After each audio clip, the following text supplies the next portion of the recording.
Bà chăm tích nhung sare plong thọt ai số sấn chân ngày đi miền video môi trong bà hai vẽ bọn cho môi nè mà sân tu sắm tại khôi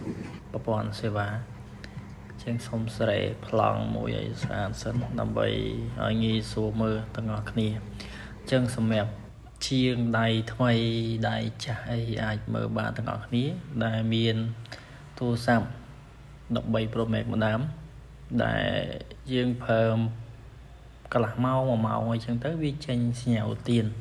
hay mèo một đồng phơm vé viên ở tầm miền thọ mà đã tái cả lại đại xe và đại dương thọ mưa khẳng lớn nó vi tranh như nhào tiền anh chán chọn đằng thà tu sập mùi ni bánh hà nơi cho nọt mùi ná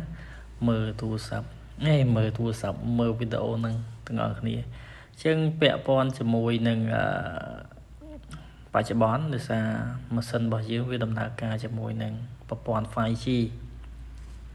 chân bẹ pon cho mùi nâng tan phai chi cứ bị muốn cắt chảo là lên cắt chảo này bà sân chỉ cắt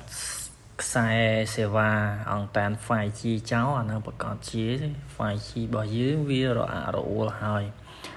chân tu sắp đi mưa chết đáy dương cặp bà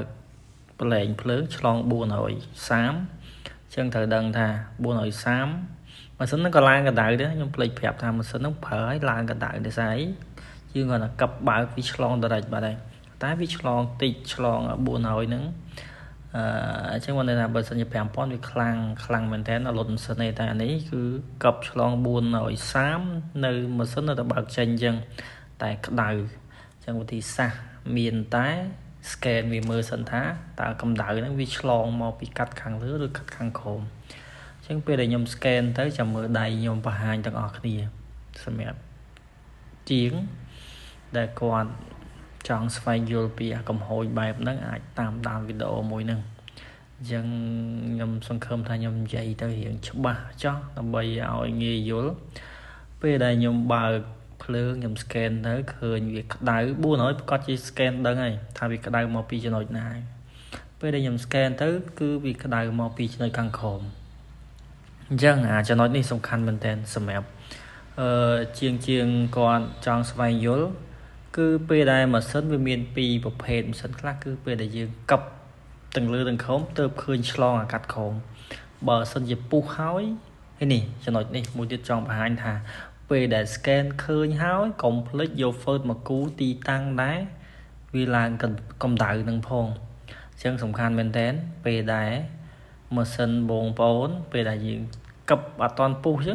hay cái đai cắt căn còn complete cái đai nơi cho nội ná vô phơi mà cú cho nội nụ về đai ở pu của bài huynh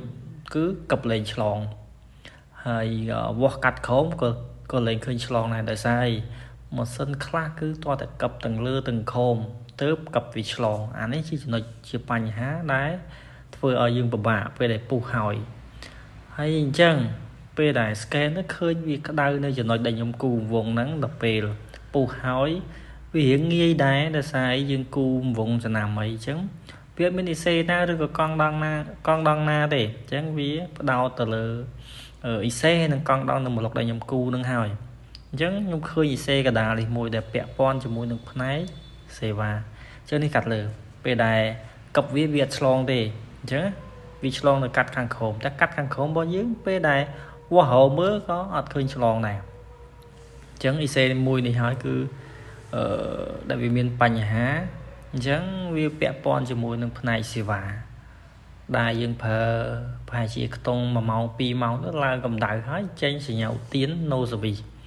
tên đai tủ sạp bảo dưới nước ọt toán miến toàn miền xìm chân xô tha hết tới ban viên cấp ọt slong cấp tầm bảo hiếng hay vóc ọt slong tiết nơi cắt căng khờm trong đời sái vì miền phường bảo dưới vì chùm lòng vì xề xạ bảo dưới mất châu tờ lơ lán nhờ bẹ pon cho mùi nâng xe mùi nâng xe xạ bảo dưới chân về đây dương cấp miền phường battery cho phường trôi xe mén trôi xe sái bao vi bầm lại chia phường mén tới xe phường trong cục xe tiền đọc về xe nâng khối cứ ក្នុងបតនេះ IC នឹងខូចតែមិនមែនឆ្លងឡាញមែនខូចទេបានតែ IC របស់យើងហ្នឹងគឺខូចអញ្ចឹងមុននឹងធ្វើគឺត្រូវតែវាស់ជុំវិញនឹងសិនបើសិនជាវាស់ទៅឃើញកង់ដងឡាញណាមួយដែលពាក់ព័ន្ធជាមួយ IC មួយហ្នឹងដែលឆ្លងអាហ្នឹងយើងកាន់តែសង្ឃឹមច្រើនទៀតតែបើសិនជាវាស់អត់ឃើញឆ្លងទេអាហ្នឹងវាសង្ឃឹមប្រហែលជាក្នុង 80% គិតថា IC នឹងខូចតែបើសិនជាវាស់ទៅឃើញ IC មួយឃើញឡាញដែលក្នុងពាក់ព័ន្ធជាមួយនឹង IC មួយហ្នឹងវាឆ្លងតោងជាមួយនឹង IC នឹងកង់ដងគឺយើងភាគរយវាកាន់តែច្រើនវាអាច90ឬ95%អាចទាយបានថា IC មួយនឹងខូចតែបើវាស់ដូចមិញនេះវាស់អត់ឃើញឆ្លងទេអញ្ចឹងយើងអាចសន្និដ្ឋានថា IC ហ្នឹងភាគរយខូចក្នុង 80% អាហ្នឹងគឺការវិនិច្ឆ័យបាទបូកផ្សំជាមួយនឹងការមានបទពិសោធន៍ហើយនឹងការស្វែងរកការវាស់ការអីចឹងទៅអញ្ចឹងសម្រាប់ការលើក IC អត់មានត្រូវផ្លុំទេកុំច្រឡំអញ្ចឹងមើលវីដេអូរបស់ខ្ញុំនេះត្រូវដឹងថាកន្លែងដែលវាគ្រោះថ្នាក់មាន baseband មាន Wi-Fi នៅក្បែរហ្នឹងឬក៏មាន IC ប្រភេទកញ្ចក់កៅនៅក្បែរហ្នឹងអត់មានត្រូវយកក្បាលផ្លុំមកផ្លុំទេសូមប្រយ័ត្នប្រយែងប្រយ័ត្នផ្លុំ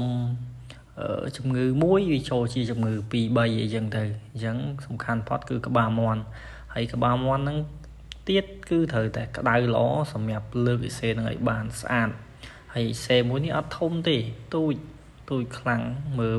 វាធំជាង L តាមបន្តិចទេអញ្ចឹងក្បាលមាន់របស់ខ្ញុំវាធំក្តៅខ្លាំងសឹងនឹង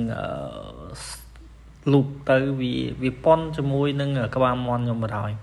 ហើយសម្រាប់រូបមួយនេះអានេះខ្ញុំយក IC កាប់សាច់ពីបតផ្សេងទេអញ្ចឹងយើងឆ្កឹះ L ឆ្កឹះកង់ដងគៀននឹងបដាច់ចោលឲ្យអស់ទៅដើម្បីបាន IC នឹងមួយវាស្អាតហើយការសម្អាត IC គឺមើលឃើញជាក់ស្ដែងហើយគឺយកតែក្បាលមាន់វាមកដាក់ស្រោលតិចមកគឺបានហើយវាមិនខូចទៅណាទេប៉ុន្តែប្រើចុងក្បាលមាន់កុំប្រើគល់វាកម្ដៅឡើងខ្លាំងបើយើងប្រើចុងទៅកម្ដៅវាត្រឹមមកកាវដែលវាជាប់នៅលើបាត IC ហ្នឹងគឺវាជ្រុះហើយតែបើសិនជាយើងប្រើក្បាលមាន់ធំបើកម្ដៅខ្លាំង IC បើយើងពងទូចផងអាចនឹងឆាប់ខូចក៏ថាបានដែរសម្អាតតាមស្រួលហ្នឹងខូចបាត់ IC អញ្ចឹង IC នេះទូចខ្លាំងមែនតើអញ្ចឹងការសម្អាតប្រើកម្ដៅភ្លើងការលើកអីគឺដាក់វាឲ្យត្រូវមករយៈពេលឲ្យរៀងលឿនបន្តិចមកអញ្ចឹងអត់មានអីទេគឺប៉ុន្តែសម្រាប់ជាងបើអាចវាស់បាត IC នឹងបន្តិចទៀតដើម្បីបញ្ជាក់ថាបាត IC នឹងវានេះអត់ឆ្លងអត់អញ្ចឹងយើងអត់មានអីច្រើនទេមានថាលើក IC នឹងហើយកັບលើ IC នឹងកັບលើ IC នឹងហើយបដូរ IC នឹងមកគ្រាប់ហើយតែប៉ុណ្្នឹងជាងផ្គុំចូលទៅវិញទៅបើមានគុំតេស្តបន្តិចទៅបើអត់មានគុំតេស្តទេសារនេះខ្ញុំតេស្តគុំមួយហើយខ្ញុំអត់វាអត់ឃើញឆ្លងទេអញ្ចឹងពេលដែលផ្គុំហើយក៏វាអត់ឆ្លងដែរលេងឆ្លងដូចមុនហើយបើចុចប្លែកភ្លើងទៅលេង430ដូចមុនហើយអញ្ចឹងបានន័យថាអាកន្លែងវងមូដែលខ្ញុំគូហ្នឹងឯងដែលមានបញ្ហា IC មកគ្រាប់ហ្នឹងអញ្ចឹងបើមានកង់ដល់ដូចខ្ញុំវាស់ឲ្យមើលពីមុនអញ្ចឹងគឺវាស់នៅអាម្លុកវងហ្នឹងដែលយើងគូអញ្ចឹងមានម៉ាស៊ីន scan មានអត្ថប្រយោជន៍ច្រើនមែនទែនគឺ scan ដឹងនៅចំណុចណាគូវងចំណុចហ្នឹងសម្រាប់កាត់ខាងក្រោមអញ្ចឹងឥឡូវមកដល់ម៉នុយហើយឆែកមើលទាំងអស់គ្នាអញ្ចឹងអាកន្លែងនេះរៀងបុកពុះបន្តិចដែរសម្រាប់ជាងដៃថ្មីអាហ្នឹងទៅស្វែងយល់ទាំងអស់គ្នាវាចេញ no sim មែនទូរស័ព្ទអញ្ចឹងអាចស្ដាប់ឲ្យមកចត់អាចចំណុចតិចពេលទៅដល់ sim ទៅគឺវាចេញ no sim អញ្ចឹងយើងដល់ sim ចេញ no service ណាវាអត់មានសេវាទេសួរថាមូលហេតុអីអញ្ចឹងសម្រាប់ជាងគឺកុំភ្លេចសម្រាប់ connect Wi-Fi ដើម្បីវាត្រូវម៉ោងបើសិនជាម៉ោងរបស់យើងអត់ត្រូវទេទោះយើងមានម្ដុំមាន IMEI ប៉ុណ្ណាក៏ដោយគឺតាមម៉ាស៊ីនទេម៉ាស៊ីនខ្លះក៏វាចេញសេវាទោះខុសម៉ោងក៏វាចេញសេវាដែរអញ្ចឹងម៉ាស៊ីនខ្លះទេអត់ទេតតែឲ្យត្រូវម៉ោងសិន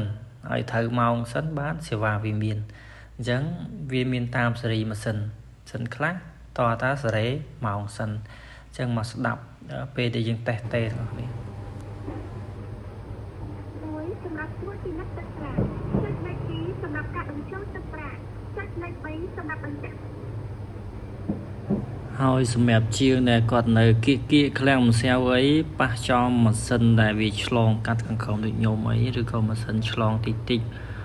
អាចយកខ្ញុំ scan ហើយខ្ញុំគិតឈ្នួលតាមនឹង scan ម្ដងគិតតែ2រៀលទេសម្រាប់អ្នកនៅឃ្លាំងម្សៅ